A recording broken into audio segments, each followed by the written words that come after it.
ବିଚାରହୀନ ସତର୍କ ପୁଣି ପର ନିନ୍ଦାକାରକ ଶଠ ଭାବନ ମର୍ତ୍ତାହୀନ ଅକର୍ମାଳ ସୁଆପୁଣ ବିଷାଦୀ ପୁଣି ଦୀର୍ଘସୂତ୍ରୀ ତାମସ କର୍ତ୍ତା ଏ ଅଟନ୍ତି ତ୍ରିଗୁଣ ମତେ ବୁଦ୍ଧିମତୀ ଧରନ୍ତି ଏହି ତିନି ମୂର୍ତ୍ତି ଏମାନଙ୍କର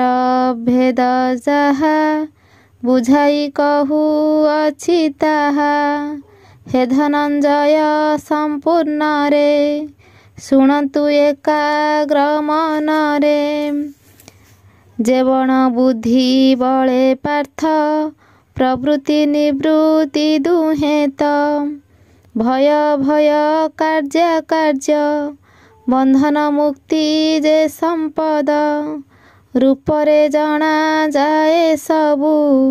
ସାତ୍ୱିକ ତାହାକୁ ଜାଣିବୁ ଯେଉଁ ବୁଦ୍ଧିର ବଳେ ବୀର ଧର୍ମର ବିଚାର କାର୍ଯ୍ୟ ଲାଭ ହାନି ବିଚାରେ ସନ୍ଦେହ ଯେ ଆଣି ସେ ବୁଦ୍ଧି ରାଜସ କହନ୍ତି ଏ ଧ୍ରୁବ ସନ୍ଥ କହିଛନ୍ତି ଯେଉଁ ବୁଦ୍ଧିର ବଳେ ବୀର ଧର୍ମକୁ ଆଣେ ଅଧର୍ମର ଭଲକୁ ମନ୍ଦ ମନେ କରେ ହିତକୁ ବିପରୀତ ଧରେ ଏ ବୁଦ୍ଧି ତମାଚ୍ଛନ୍ନ ହୋଇ ତାମସ ବୁଦ୍ଧି ୟାର ହୋଇ ଧୃତିର ଭେଦ ଶୁଣ ତୁହି ଯୋଗର ବଳ ଧୃତି କହି ସ୍ଥିରେ ଧର ଏ ମନ ପ୍ରାଣ କ୍ରିୟାକୁ କଲେ ସଂଯମନ ଅନ୍ୟକୁ ଧାରଣ ନ କରେ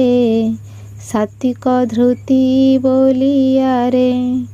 ଯେ ଧୃତି ଧରିବା ଶକ୍ତିରେ ତତ୍ତ୍ୱ କାମନା ଆସକ୍ତିରେ ଧର୍ମାର୍ଥ କାମନା ବହଇ ରାଜସ ଧୃତି ତାକୁ କହି ଯେ ଧୃତି ବଳେ ନିଦ୍ରା ଶୋକ ଭୟ ବିଷାଦ ଗର୍ବ ଯାକ ତ୍ୟାଗ ନ କରି ଭଲ ମଣେ ତାମସ ଧୃତି ତାକୁ ଗଣେ ପୁଣି ତ୍ରିବିଧ ସୁଖ ମାନ ମୋଠାରୁ ଶୁଣ ତୁ ଅର୍ଜୁନ ଯେ ସୁଖ ଅଭ୍ୟାସ ନିମିତ୍ତ ସକଳ ତହିଁରେ ଆସକ୍ତ ଯେ ସୁଖ ହେତୁ ନରଗଣ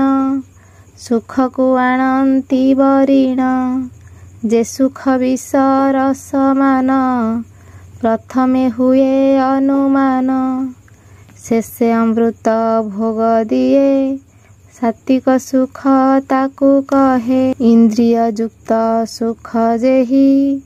ପ୍ରଥମେ ସୁଧା ପରି ସେହି ଶେଷେ ବସଏ ବୈଷୟିକ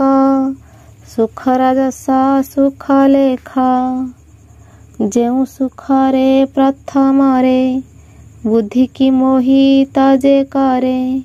ଆଳସ୍ୟ ପ୍ରମାଦ ଶୟନ ଯେଉଁ ସୁଖରୁ ଏ ଜନମ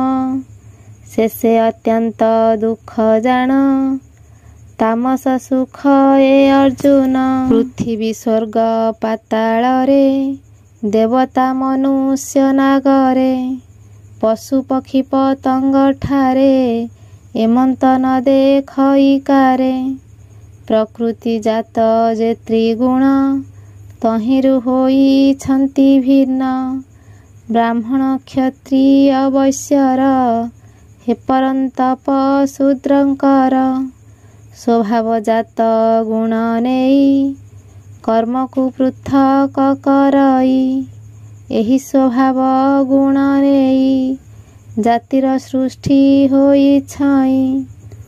ସମଦମ ଯେ ତପସୁଚି କ୍ଷମା ସରଳ ଭାବେ ରୁଚି ଜ୍ଞାନ ବିଜ୍ଞାନ ଯେ ଆସ୍ତିକ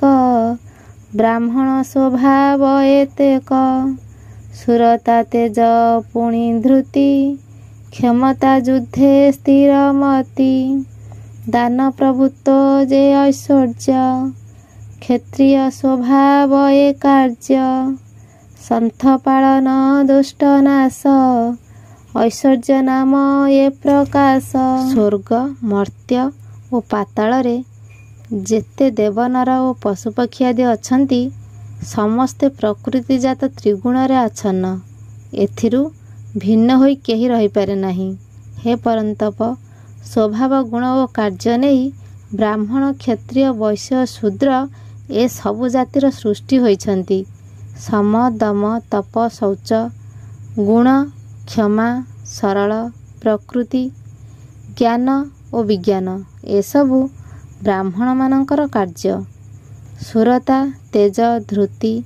କ୍ଷମତା, ଯୁଦ୍ଧରେ ସ୍ଥିରମତି, ଦାନ ପ୍ରଭୃତି ଐଶ୍ୱର୍ଯ୍ୟ ଏସବୁ କ୍ଷତ୍ରିୟମାନଙ୍କର କର୍ମ ଅଟେ।